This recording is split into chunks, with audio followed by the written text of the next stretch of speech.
time.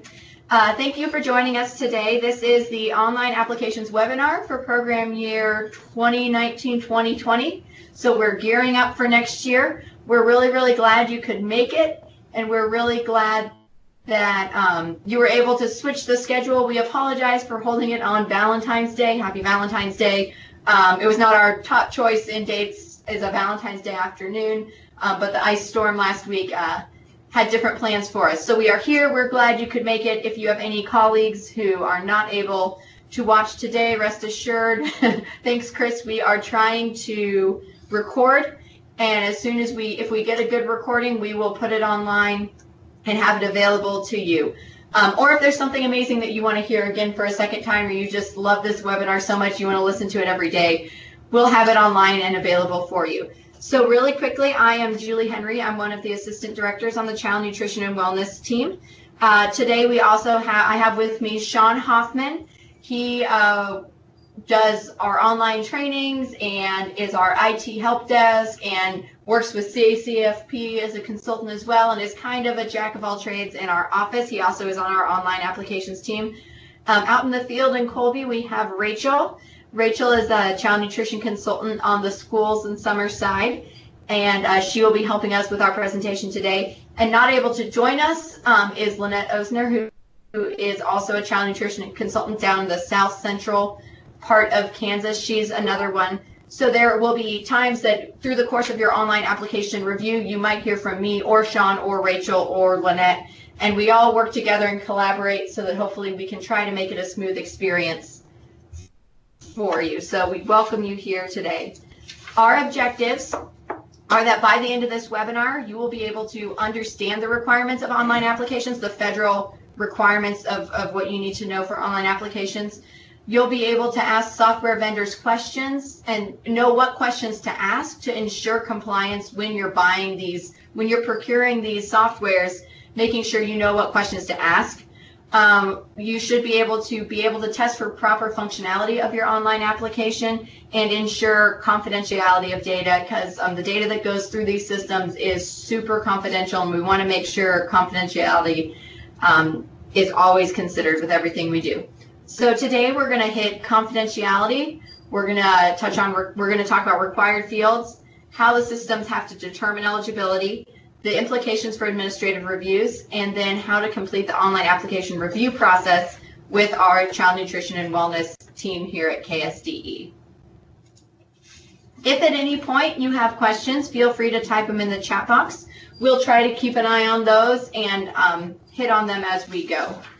So our starting point for this is Policy Memo SP 12/2006, and what it really says is federal law says that sponsors, so schools, are fully responsible for program management, accurate income eligibility applications and claims, maintenance of confidential information in a secure manner, ensuring that your computer and software programs are functioning properly, guaranteeing the accuracy of any electronic application technology, including electronic signatures, and ensuring that free and reduced information remains confidential.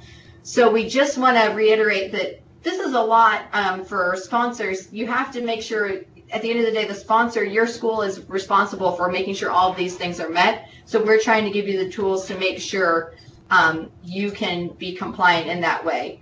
So what it really means is that the sponsor is responsible for ensuring that your online meal application software is following all state and federal regulations, and that you understand that the sponsor is liable if the software system breaks any law, rule, or regulation. So we're going to try to make sure you know what you need to ask so that you're following all those laws and rules and regulations. Starting with the records retention, all records must be retained for 5 years after the date of the final claim for reimbursement. This includes online applications. This 5-year requirement is a part of your program agreement that you sign with us when you jump on the program and when we renew it every year. So since you have to maintain documentation for 5 years, even for your online applications, even if they're stored in the cloud, an important question to ask your software vendors is, how do you ensure that we, the district, will maintain access to the applications even if the software agreement is terminated or not renewed. So let's say you go with a software company this year and they have your application stored up in the cloud, and then you decide to go with another company, your district decides to switch student information systems, and it's all tied in there. You still have to have those applications from your previous software for that entire 5-year period. So don't forget that just because it's in a cloud doesn't mean that you're not responsible for keeping it for 5 years. So you need to ask your software vendors, how do you get access to that data, even if it's 4 or 5 years from now? We will hit on confidentiality. Obviously, maintaining confidentiality is of the utmost importance for our programs. And so this is absolutely true as well for your online applications. So 7 CFR 245.6 says that you can't release information on your free reduced price eligibility information unless there is a legitimate need to know. This is paper and online. Everything that holds true for a paper application also holds true for your online applications. Improper disclosure of information per the National School Lunch Act can result in a fine of up to $1,000 or imprisonment of up to 1 year or both. So we need to make sure you understand when and how and what functionality is available in your system to make sure information isn't disclosed that shouldn't be disclosed. Nicole says, are there handouts available to print? None at this time. We will post the webinar online, and you can access it then. Obviously, call us if you have any questions. Yeah, we're always happy to answer questions that come up. So a question that has come up is, if a sponsor contracts with a third-party server to store electronic applications, do confidentiality and disclosure requirements still apply? Yes. So even though, regardless of where the information is stored, in the cloud, on a server in your district office, in a server owned by somebody else, that confidentiality and requirements still apply no matter where the data is. So the information needs to be protected and needs to be only viewed and released according to the federal guidelines. You need to make sure with your software companies that you have an agreement in place that clearly delineates the FNS requirements for confidentiality. Don't just assume that they know what the confidentiality requirements are. Do your diligence and ask the questions to make sure, so you can be confident that the data is being secure and the confidentiality requirements are being met.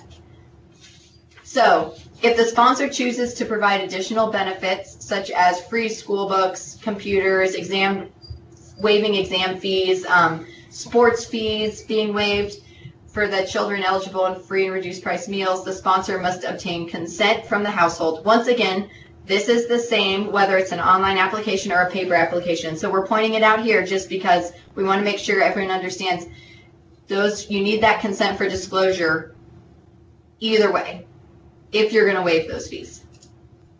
So questions that you can ask your software vendor include, how does the system ensure that the program benefits are kept confidential? What settings are built into the system to allow for sharing of eligibility information when appropriate? How can I be sure no one can find a student's free and reduced price status within the system? How does the system know who gets waived fees and who doesn't?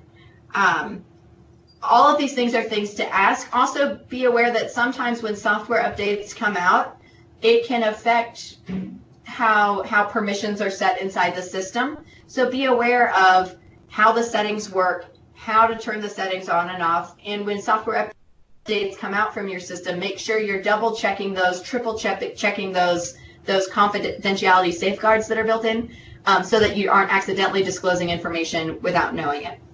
So at this point, I'm handing it over to Sean. And Sean is going to dive into the nitty-gritty of system requirements. We have a question from Emporia. Sorry, Sean, before we go. So if we are charged a technology fee that is tied based on status, we should have a signed disclosure agreement from the families. Yes, you would need a signed consent for disclosure from the family before releasing the free or reduced status. All right. On to requirements. Okay. Page 81 of the USDA Food and Nutrition Services Eligibility Manual for School Meals states that electronic applications must contain the information required of all applications. Next, we will look at what is required for an application, what is optional, and what cannot be on an application. All applications, both paper and electronic, must contain the use of information statement. In Kansas, federal program language regarding the Supplemental Nutrition Assistance Program, or SNAP, and Temporary Assistance for Needy Families, TANF, must be replaced with the Kansas language. For SNAP, the use of information statement should use the term food assistance, or FA. And for TANF, the use of information statement should use the term temporary assistance for families, or TAF.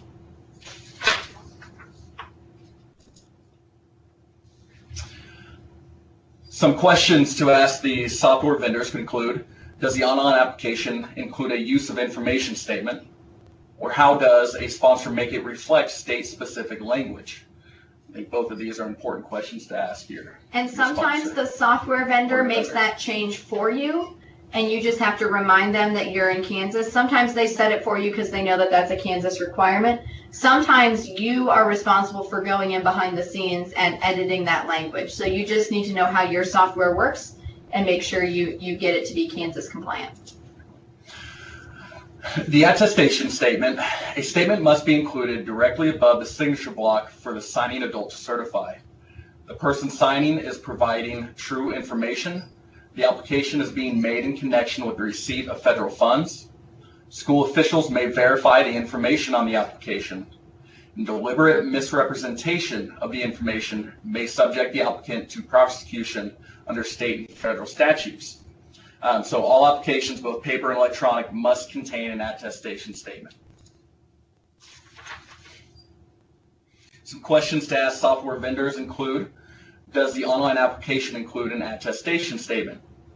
What is the exact language of the attestation statement used within the system? Does the attestation statement meet federal requirements? As with a paper application, the online application must provide a space to identify the case number of any household member who receives benefits from assistance programs. Assistance program language must match state program language.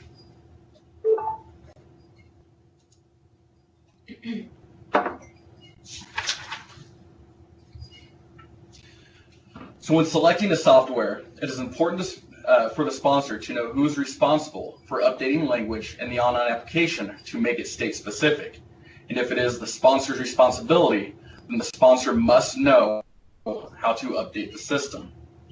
This is another one of those where we've seen that sometimes the software company will make a change to this so it's state specific, but then when they push an update to the system, it'll revert those changes back to the generic language, and then you need to remind them to go back in and change it. So just be mindful of where those questions are asked.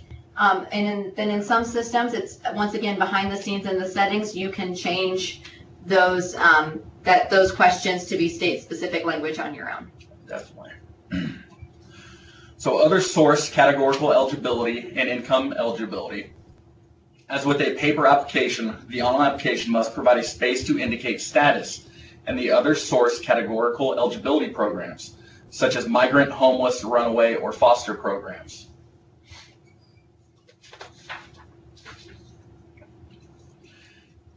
Paper applications must include a field for reporting the total number of members present in the household.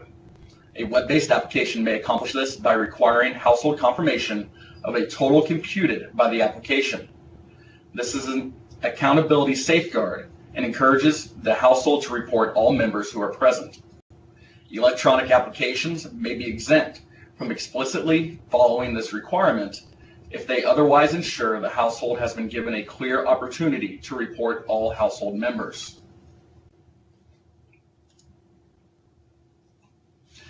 So some questions to ask software vendors include, how does the system handle the total household members reporting field? By manual entry or by certifying a system calculated number?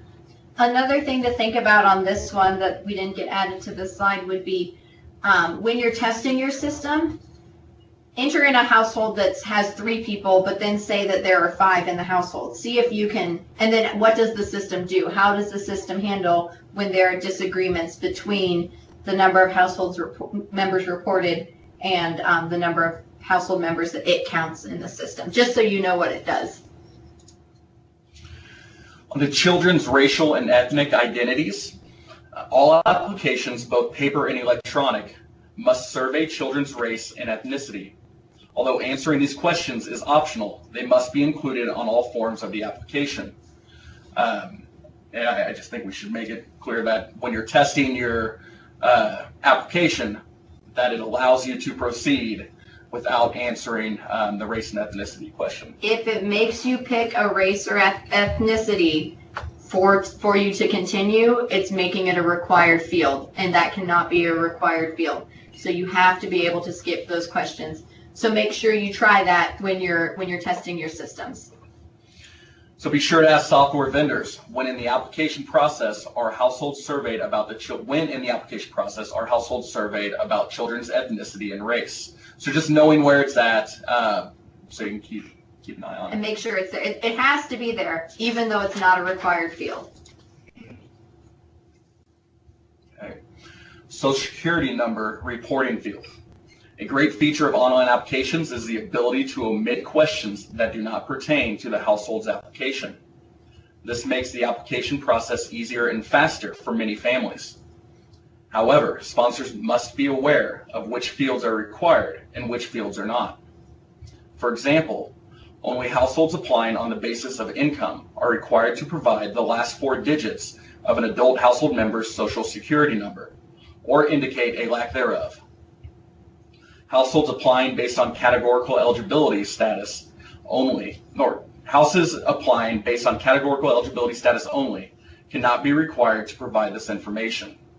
Sponsors should test various scenarios within their system to make sure households are not being required to fill out more information than necessary, dependent on application type. We have a couple questions coming in. Stacy has asked, can having a choose not to provide checkbox be okay? And so, and I want us to think about this holistically. The idea is that you cannot require, the overriding principle is that you cannot require anything on an online application that is not required on a paper application. So on a paper application, there is not a choose not to provide checkbox.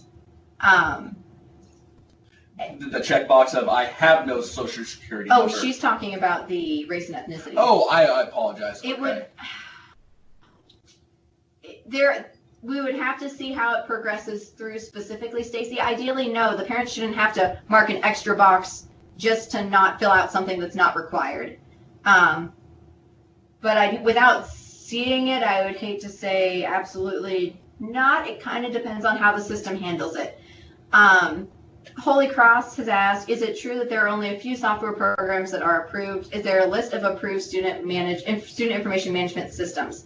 So we at the state cannot approve online applications. So we review them and we tell you if they meet, if we think, you know, they meet the review process. Yeah. You guys are the ones who actually approve and pay the bills and are the ones who are purchasing the software. It's up to the sponsor to decide if it's working appropriately or not.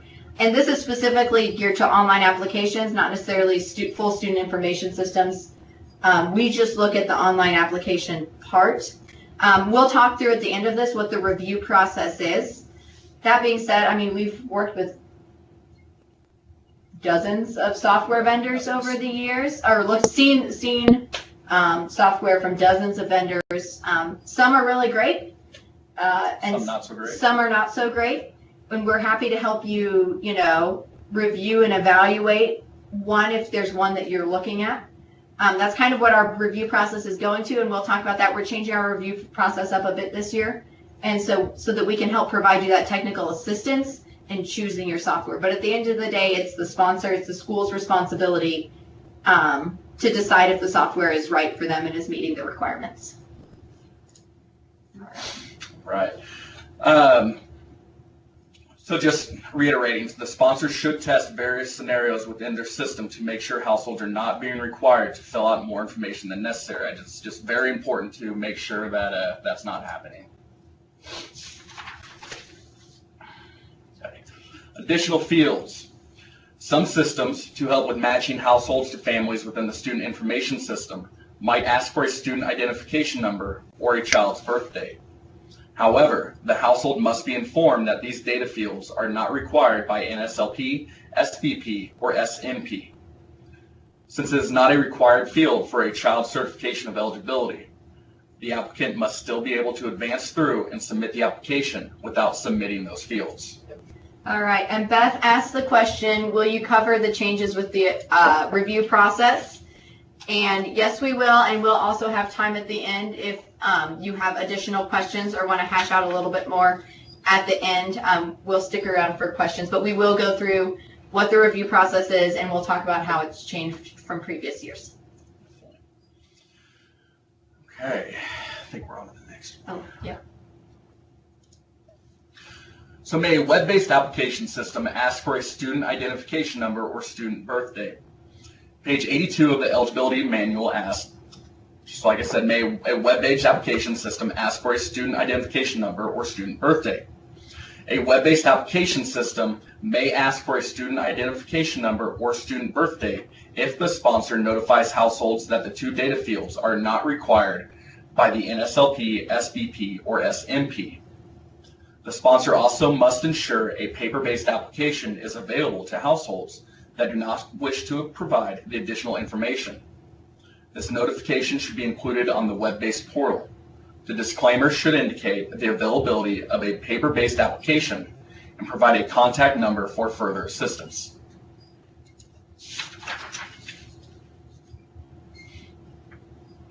Sponsors are responsible for testing their systems to ensure that households are not being required to answer questions or complete fields that are not required by USDA, such as birth date, school attendance, or grade. And missing income. In the letter to household, applicants are notified that leaving an income field blank is an intentional signal of zero income. Page 79 of the eligibility manual recommends that incomplete responses to an income field or any other required field prevent the applicant from progressing or making a submission.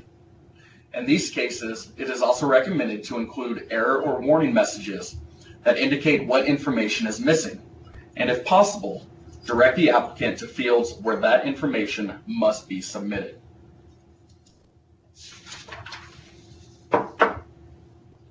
Again, on missing income, sponsors should test how the system processes applications with missing information. Required fields should not be able to be left blank, and non-required fields can never be required. Different types of applications have different required fields. Sponsors must understand the different requirements and test the computer system for various scenarios. All right, and Rachel's taking over from here. At this point, Rachel's gonna turn on her mic and she will take us through the next set of requirements. Hi everyone, I'm out here in Colby, so I hope everyone can hear me okay. But moving on in the slide presentation, we are looking at the income eligibility guidelines. On page 21 of the eligibility manual, it asks if schools could include the income eligibility guidelines for free school meals, in addition to including the income eligibility guidelines for reduced price meals when sending out the application and descriptive materials. The answer to this is no. The application and any descriptive materials distributed to households may only contain the income levels for reduced price school meal eligibility. This requirement is statutory, and it's there to help eliminate some of the fraud that could occur if we give too much information. So when you go to talk to your software vendors, just be sure that you ask when, where, how are those income eligibility guidelines displayed to the applicants, and also be sure that you review those income eligibility guidelines as they appear to the households, what they can see, to make sure that it is matching up with the correct reduced price guidelines and not showing the additional free income eligibility guidelines. That is something that we have seen in software systems before. So make sure that it is the correct information being provided. The next requirement is notification of approved application. So households, just as with a paper application, must be notified either in writing or verbally of their child's eligibility status within 10 operating days of receipt of the applications. So you as a sponsor are permitted to communicate the written notification via email to the adult household member who signed the application. You can also do this verbally if you're doing a paper application, if they are approved. If they are denied, which we'll get into a little bit too, you have to send a paper application or via email as well. If the computer system is used to determine the eligibility, the system can be also used to capture the original date of the approval, the benefit level of each child, and the basis for the determination, whether it's household size, income, etc. The system may also be used to update the status of applications to account for transfers, withdrawals, terminations, and other changes that occur. Just be sure that a notation is made to the electronic file, such as your date and initials, just like you would a paper application when you're making those changes. When it comes to denied applications, if a household provides an incomplete application or they do not meet the eligibility criteria for free or reduced price benefits, the application must be denied. And you must document and retain the denied application and reason for ineligibility for 5 years, just like an approved application. The notification can be provided by mail or email to the adult household member who signed the application. Just posting the denial on your notification page of an online system does not meet this requirement. So keep that in mind. Something has to be sent to the household. It can't just come up on the screen after they get done filling out the application. So I want to add, Rachel, can I add something to that? Yep. The reason that just your denied notification popping up on the screen is not adequate is because when an application is denied, the family must be given appeal rights. And those appeal rights must be provided in writing. And just telling them they're denied doesn't tell them who their appeal procedures, how they request a hearing, those sorts of things. So even if it's an email that goes out to the household member that tells them they are denied in writing, it also needs to contain those appeal rights. So it's important, as program renewal, we approve those forms that you upload each year, that you have a very, very similar form, exact information that is approved on your online forms as you do those paper forms that we approve each year. So make sure that it's containing that same information so that we make sure that those denials have everything that's required in there, such as the appeals, the correct non-discrimination statement, etc. Some questions to ask your software vendors about approvals and denials would be, how does the system notify households that their application has been submitted, and does the system provide immediate approvals or denials to the household upon submission of an application? So ultimately, it's you as a sponsor must ensure that any notification is meeting the requirements as we previously outlined. Sponsors are also required to take reasonable steps to ensure meaningful access for individuals with limited English proficiency. Failure to do so could result in the sponsor discriminating on the basis of national origin. So applications should contain a notice informing individuals with limited English proficiencies or disabilities of how they can get assistance completing the form. It's the same thing with the paper application. We have to provide those for individuals who may be needing it. So when you're talking to your vendors, it's important to be sure that the application include information for individuals with that limited English proficiency. Walk through the application, both on the administrative side and what the household sees, to make sure that an LEP notification is provided to all households during the application process. Some other online application must-haves or things that have to be included would be having a letter to household to inform the household how to access the system in order to apply for benefits. The letter to household should also explain to them how they can access a paper application and submit that to you in person if they choose not to fill out an online application.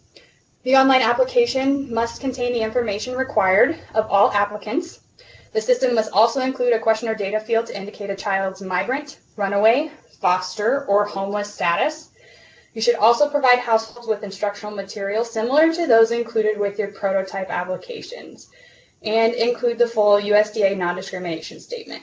Just because the household is accessing the application in a different way than a paper application doesn't mean that it's anything different. You have to provide the same information. Some questions to ask your software vendors on these must-haves. Really test your software. Thorough testing of online systems can help ensure that your online applications meet the federal requirements and also have that state-specific language that we have discussed earlier in the presentation. It's important to understand how the required parts of the system work, as I said, also as on the administrative end, how you can access the application, but also how the household sees it. Software vendors should be able to explain how to access the letter to household or how that's generated and displayed in the system, and also what to do if the information in the letter to household needs to change. It could be that you were the one to make that change. It could be that you send them and they upload it for you. It all just depends on the software vendor there. Sponsors need to know what data fields exist in the system and also be able to determine if the appropriate fields are being required or not being required. Some applications simply just collect information and then you determine it just like you would a paper application. Other software vendors are providing and determining the application entirely, so it's really important to know what is required and what is not as a household is going through. Sponsors are also responsible for ensuring the full USDA non-discrimination statement is displayed to the household during each online application process and that it is the correct statement for USDA child nutrition programs. When it comes to pre-filling applications with data, this is okay. An online application system can do this, but it's not required to pre-fill the information. The only thing that we cannot just pre-fill would be income data from the prior year or from another school source. It could be beneficial to households filling out information, but there's also some pitfalls when we go to pre-filling information. So if an online application uses pre-filled data fields, just be sure that you're really cautious with this and that only appropriate fields are populated. Income can never be pre-filled. Since data matching can also sometimes be tricky, it's important to only allow systems to pre-fill the data that has been thoroughly tested, especially if one system is importing data from another source. So that can sometimes get to be really tricky. So make sure that you ask your software vendor what, if any, data is pre-filled from previous applications or from other data sources, and also how is the data matched to the appropriate household's application. A scenario to consider would be how data might be pre-filled in a situation with students who are members of multiple households. You know, both mom and dad are filling out an application. How does that come together and work if you're pre-filling data?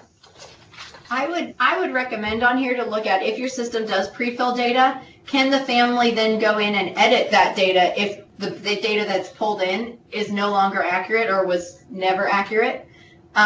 If the family doesn't have any chance to change the data that's pre-filled, that might be a conversation that you need to have with your software vendor, because really the families need to be able to get the information in their applications the way that they want it to be. Right.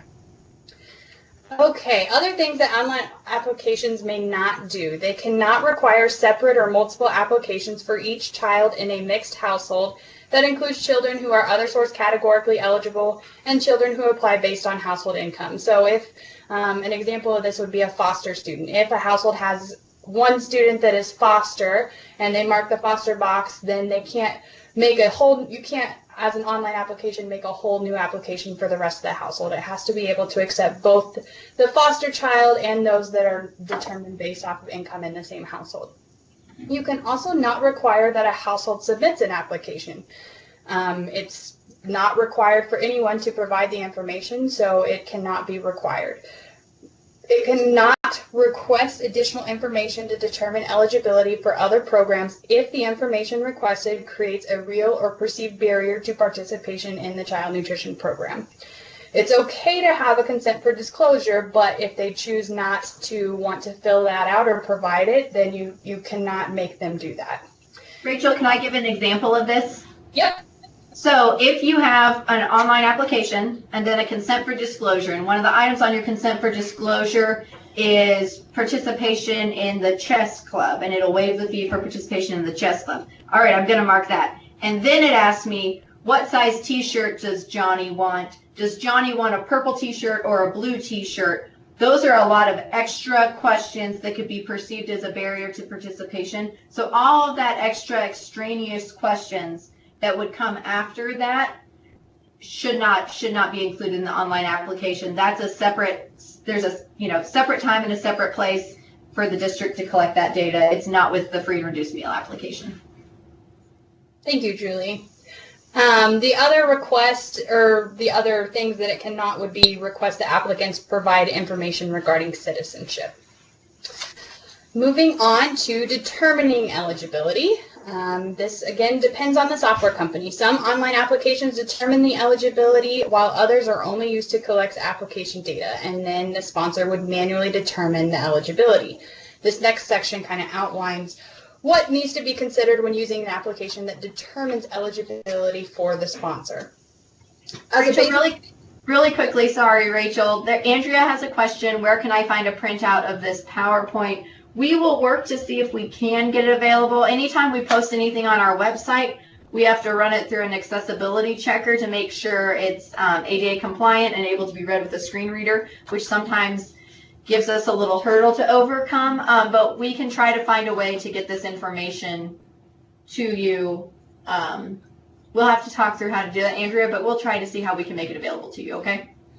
All right, Rachel, sorry. Yep. So when applications determine the eligibility, they must use the same methods as are required when determining eligibility based on paper applications. So when it comes to income conversions, they have to use the same formulas or the same income conversion factors. So they must multiply weekly income by 52, your biweekly income by 26, etc., just like you would a paper application. It's important to note how the income is converted on the back side of the software if it is determining it for you, because the eligibility manual states that sponsors cannot use conversion factors such as 4.33 to convert weekly income or 2.15 to convert biweekly income to monthly amounts. It is up to you as the sponsor to fully understand your software to know how they are converting that income. Income also shouldn't be converted automatically unless there are two different frequencies. So if both of the household members that are reporting income on a monthly basis, we should just add that monthly income and not annualize it automatically. So with this, to ask your software vendor, make sure that you communicate with them the requirements for calculating income and understand how the system requires or completes those income conversions in the background. A frequently asked question in the eligibility manual asks, if a sponsor uses a computer system to generate eligibility determinations, must the determining official sign or initial each application? This sponsor, you, the school, is ultimately responsible for determining eligibility for free or reduced price meals, not the computer system. So it is your responsibility to ensure that the computer system meets all of the requirements and performs all of the functions as outlined in this guidance with a high degree of accuracy. If your computer software is malfunctioning in any way, then it's still your responsibility and that comes back on you. If the determining official can sign or initial and date a separate sheet of paper that then could be attached to a batch of applications rather than having to sign each one. Alternatively, you could also make a note to the electronic file. The computer system should be able to capture the original date of the approval, the basis for the determination, and update the status of applications to account for any transfers, withdrawals, terminations, and any other changes.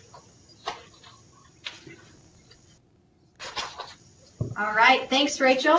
Yeah. We're going to dive into administrative review implications. And actually, those last couple questions that Rachel hit on are questions that we get quite a lot when sponsors are going into their administrative review. We get every year the question of, well, how do I sign my electronic applications? Do I have to print out all of my online applications and all of that paper in order to sign them?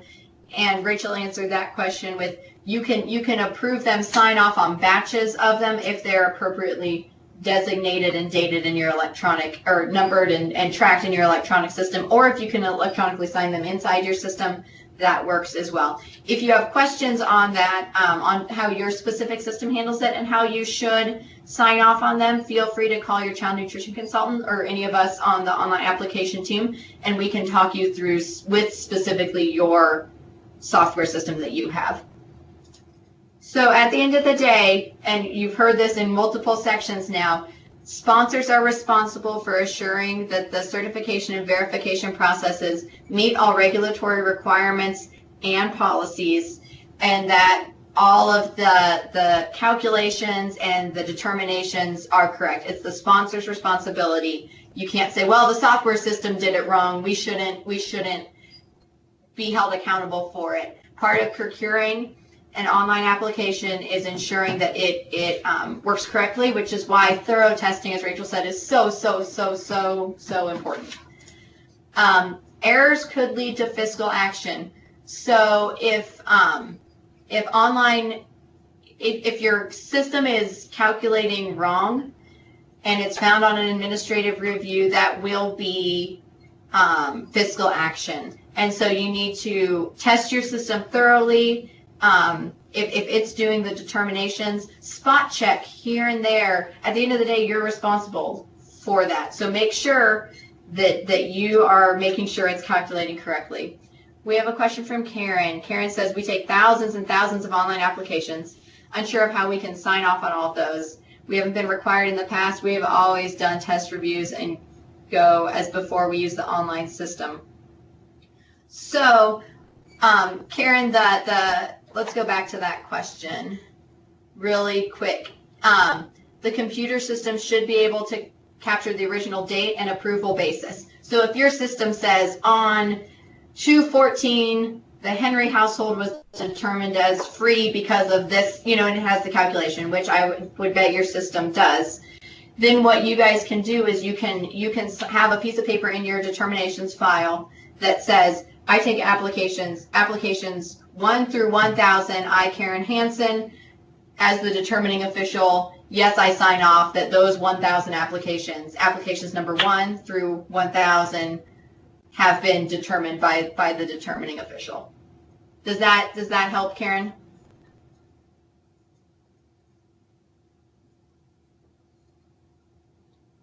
I hope, no, that doesn't help. Okay, Karen, we might have to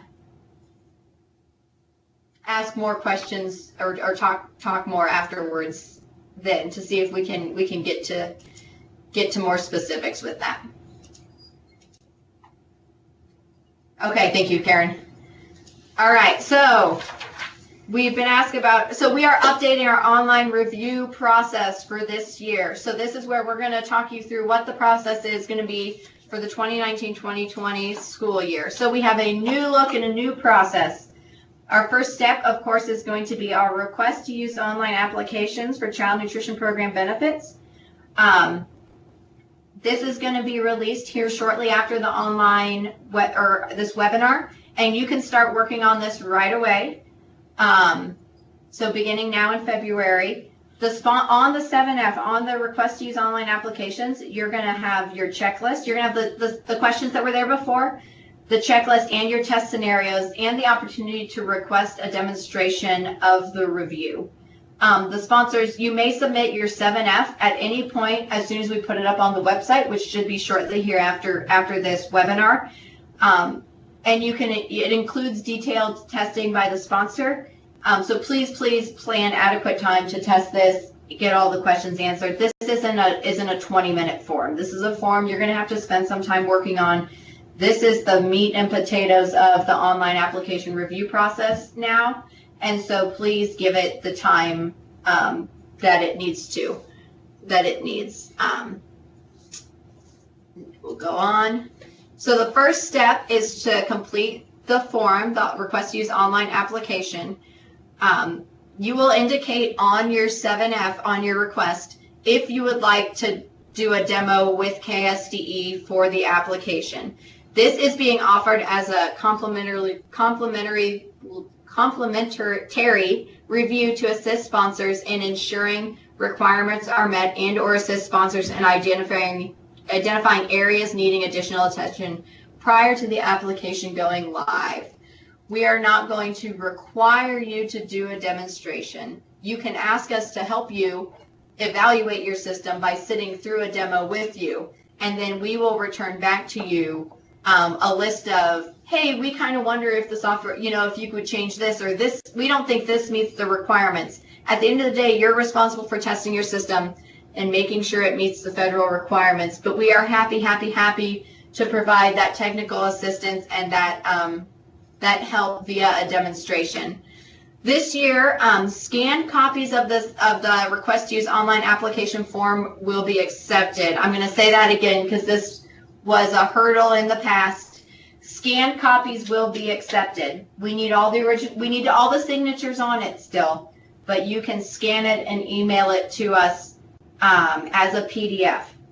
With that in mind, after you scan it, please keep your original signed copy with your original signatures in your file in your office, because we will need those you need to keep those on file. Those are a part of your program documentation.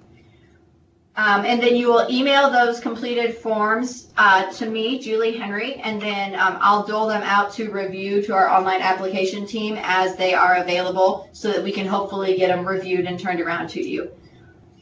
So we have a question from Nicole. Are all schools required to provide online applications? No, it is not a requirement to provide online applications. If your school chooses to, that can be a great benefit to your school and to your families. It is not a federal requirement or a state requirement to do online applications. It is a requirement to have paper applications available. So Emporia says, so if I sign it and scan a copy to our lawyer who signs the scanned copy and scans it back to me, then can I scan that to you? So I think, Emporia, that would be allowable. You have a lot more time. I still think there's some value to real signatures and having one document that has all the signatures on it. You can start this process, as soon as we post the 7F in the next few days. And you have all the way until next school year to get it ready. So you should have time to put a copy in the mail to them.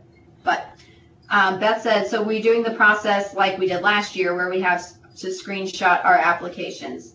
Beth, the answer to that is no. So we found screenshots. Some screenshots were great and easy to read, and some screenshots were super fuzzy and hard to read. So you will be testing the system. You will be checking off that you have tested the system, that you have tested each scenario, and that you are promising that you have run through all the scenarios and that they're behaving correctly. Then if you decide you want us to help you by doing a demo so we can provide that technical assistance, we would do a Skype screen sharing thing like this where you would share your screen with us and we would just watch you walk through some test applications.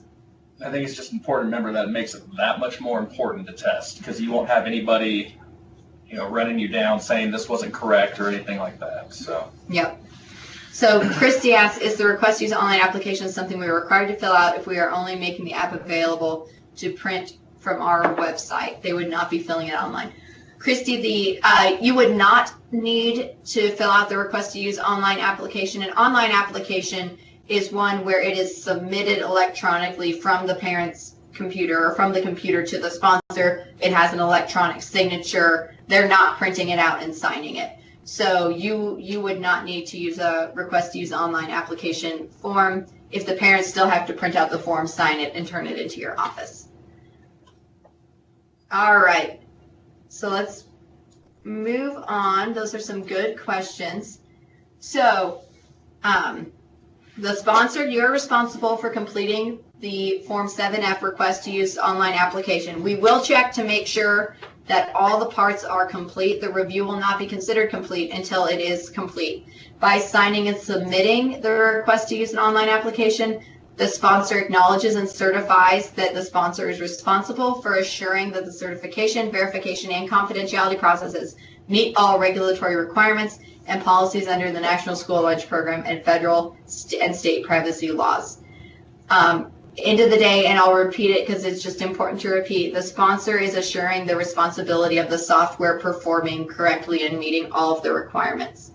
Really quickly, I'm going to pull up the Form 7F for me to show you the differences. Let me make sure it gets pulled up there. I see that your guys' screens are just a little bit behind. Look at there. There we go. All right, so you will see this, and it looks similar. Can I make it a little bigger? No.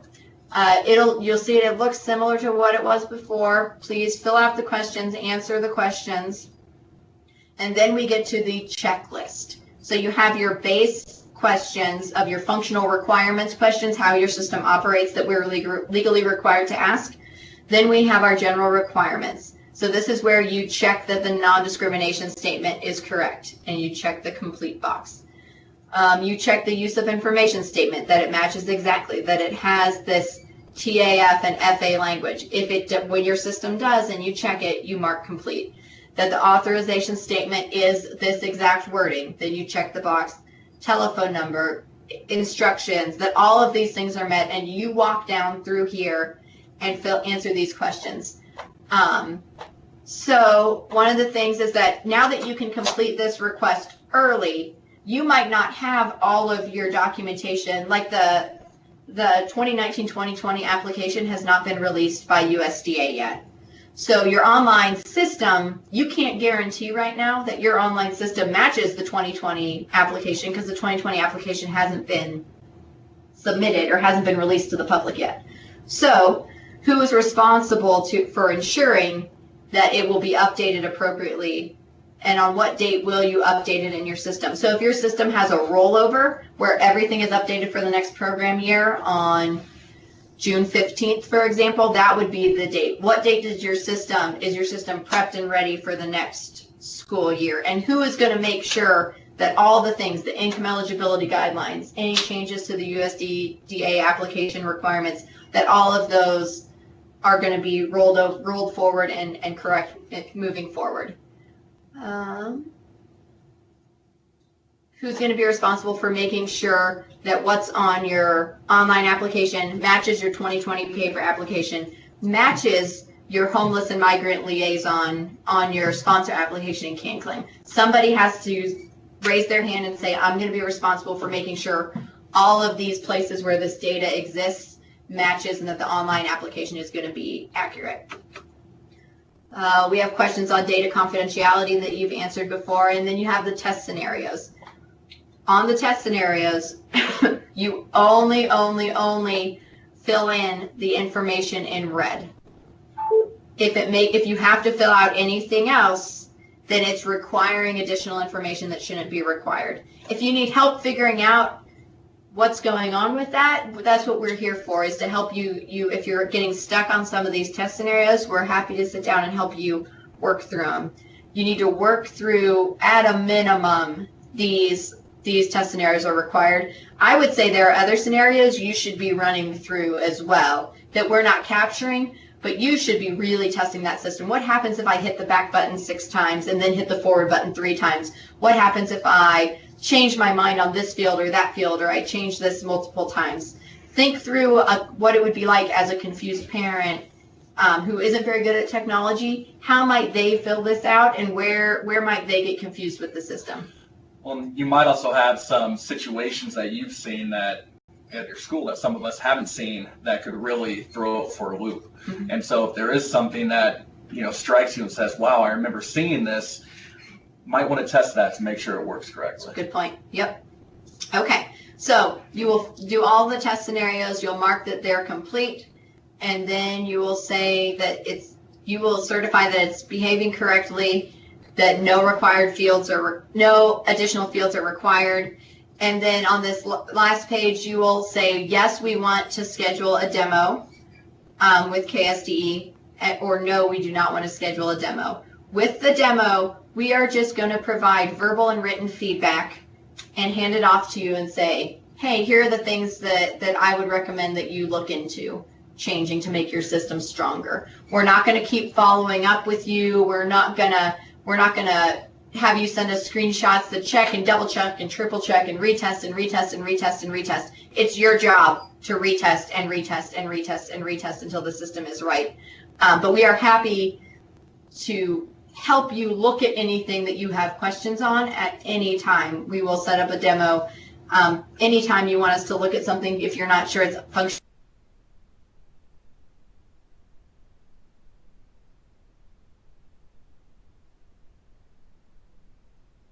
correctly. So that is what the 7F looks like. That's how the process is really shifting and changing. So you'll complete the 7F form, the request to use online applications, and send it our way. Then we will email you when your 7F has been reviewed and is complete, and we will follow up with if there's anything missing or anything we have questions on. We will follow up with those, make sure we get those questions answered, make some notes, and then if you schedule a demo with us, we will do the demo. And then the demo is obviously optional. And then you will get a completion email from somebody from our team that shows that you've submitted your form and that you are guaranteeing the responsibility, that you're taking responsibility for guaranteeing the accuracy of your system, and you will be ready to go. As an important reminder, even if, let's say you rock star through this and by middle of March you're ready to roll for your online application for 2020, that 2020 application still cannot go live to the public before July 1st of 2019. So just because your 7F is reviewed and signed off on does not mean you can open next year's application to the public. That July 1st deadline is a federal, or requirement date is a federal requirement for all applications for the 2019-2020 school year, regardless of if they're paper, if they're online. However you get those, it has to be after July 1st or after is when you can open them. So with that, are there any additional questions? If you have a microphone and you want to ask, you can. If you're more comfortable typing in the chat box, we'll answer any questions that you have.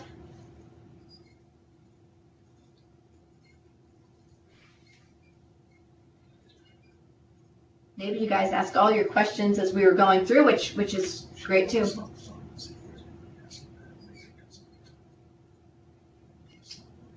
If there's anybody on the phone and we have you muted and you can't talk, feel free to type in the checkbox.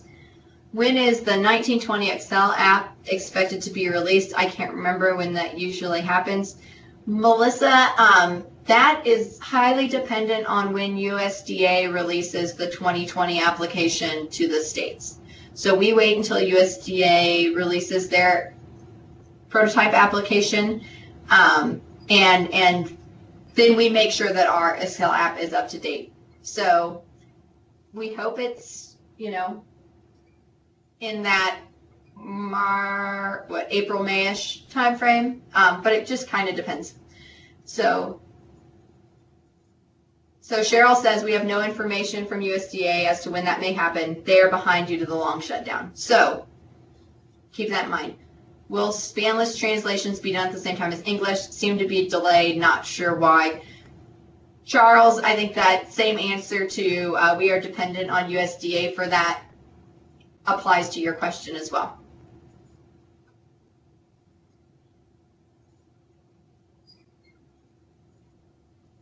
Any other questions? Any district using PowerSchool registration as well as online application, we would love to see an example of how it works for you. So Heather V, if you are, so if anyone that applies to you, contact Heather V at USD 382. It sounds like she would love to talk to you about PowerSchool registration with an online application.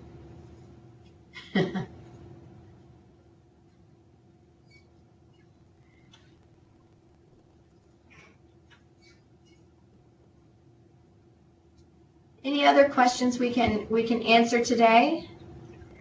Any chance of you posting the Form 7F as a Google Doc as well?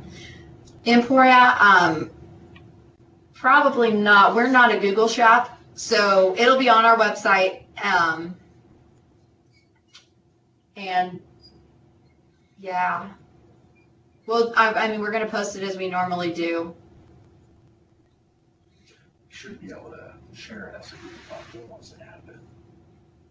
Upload it. Are the online applications the way the state USDA are wanting districts to go? Well, Kathy, I think there are some benefits to having online applications. You know, a lot of families really like them. For a lot of districts, it makes things simpler. I think what are the way we're wanting them to go. There are districts where an online application isn't a good choice right now, based on the cost or the technology staff that they have. So I think it's really dependent on the school and the community. I think, you know, I would say what we really want is that we want the programs to be accessible to families. And we want families to be able to apply in a way that's convenient for them. So if that's a paper application, that is wonderful. If that's an online application, that's great too. The main goal is to get the applications in the hands of the families who need them so that their kiddos can get the free and reduced meals. Do you know if any district is using Infinite Campus and the online app? Terry, I would have to look at our, we keep a spreadsheet of everybody and what their online app is. So I could tell you that if you want to shoot me an email, and then you can reach out to those districts and ask them any questions you have about how it works for them.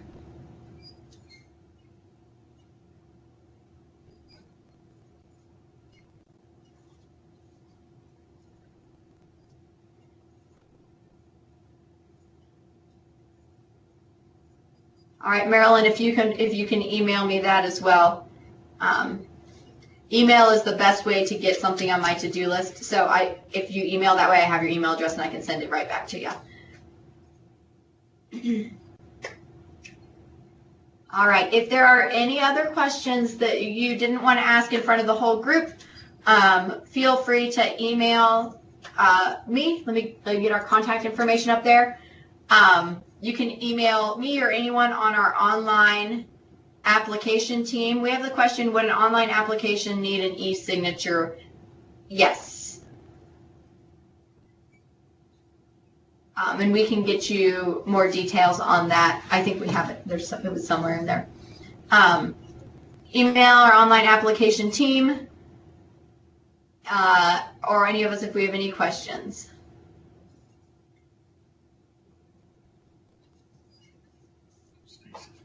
All right.